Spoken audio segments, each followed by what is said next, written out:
This is an experimental setup for your 4-probe method. In this experiment, the aim would be to measure the resistivity and band gap of a semiconductor using the 4-probe method. We know that 4-probe method is advantageous over your 2-probe method. Okay, so let me first show the instruments which we have, the various instruments which we have in this experiment. So the different instruments are, so this is the digital micro voltmeter, so which is going to give you voltage measurements. This is the PID controlled oven, and this will help me in providing different temperature. And what we have here is the 4-probe setup actually goes here, so inside this oven. So here you can see the 4 probes, right? The 4 probes separated by equal distances, those nail like things inside. Okay, so it goes inside.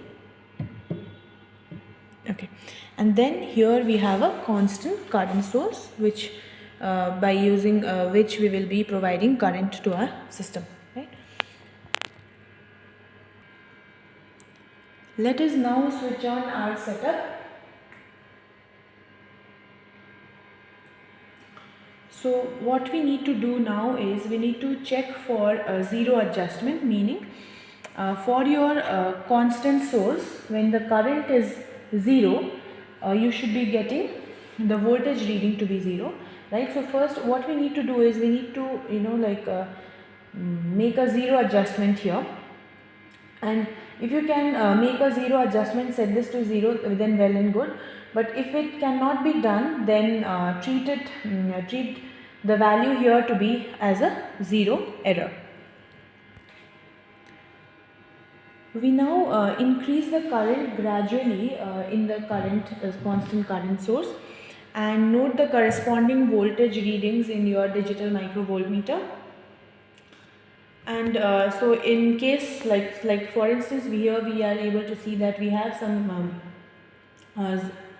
we are not able to get the microvoltmeter reading to be 0, so we need to take into account our 0 readings.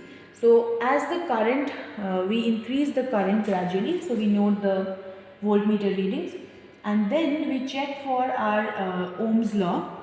So this would ensure that the system is working properly and the systematic readings can be taken. For different temperature readings, what we will do is we will switch on our PID controlled oven, right? And then we have two settings here. One is 600 and then the other one is 200. We will work with the 200 one. We'll put this on. And then we can see two readings here, like you have your 21 degrees Celsius. This meaning right now the temperature of the oven is 21 degrees Celsius. Make sure once you put this on, don't put this out, otherwise that's going to burn your hand. So the lower temperature is the maximum value of the oven temperature which we have set, right? So for instance, like as the temperature increases, right, so the maximum value it can go is 120. Right, it can be set to higher values. So what we will do is we will work with 140 or 150ish range. So in order to change this value, what we need to do is, so you have this button here, right? So once it changes, then we can easily change the value. So let me just change this one using this up arrow here. So let me make it to 150, right? Now in order to run the setup, what I need to do is I need to press this MD button here.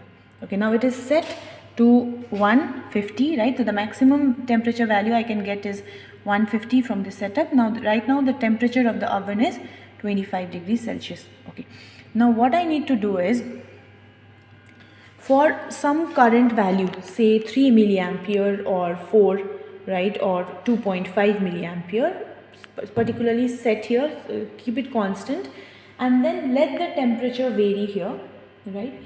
Now for as the temperature varies, the voltmeter reading is going to vary, right? And you just make sure while taking the readings, the range is, you have a proper range set.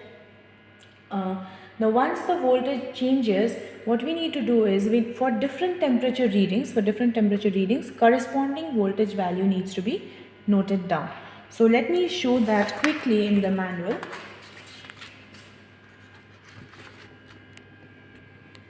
So here we have,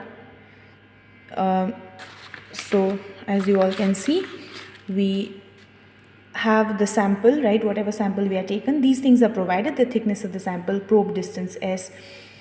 So this is the current, the constant current I was talking about. So you will note, you'll keep this current here fixed, right? The current here is fixed, so that value should come here. Whatever value you have chosen to take, that value should come here. And this is the temperature reading which you are going to take from your oven here, right? So the upper one, not the lower one, the upper one, the red one. So for every change in temperature, say you'll note it for 20, 25, 30, 35, every 5-degree change in temperature, the corresponding voltage, right? The corresponding voltage you get in your digital microvoltmeter should be noted. So that is what you'll be doing in this experiment.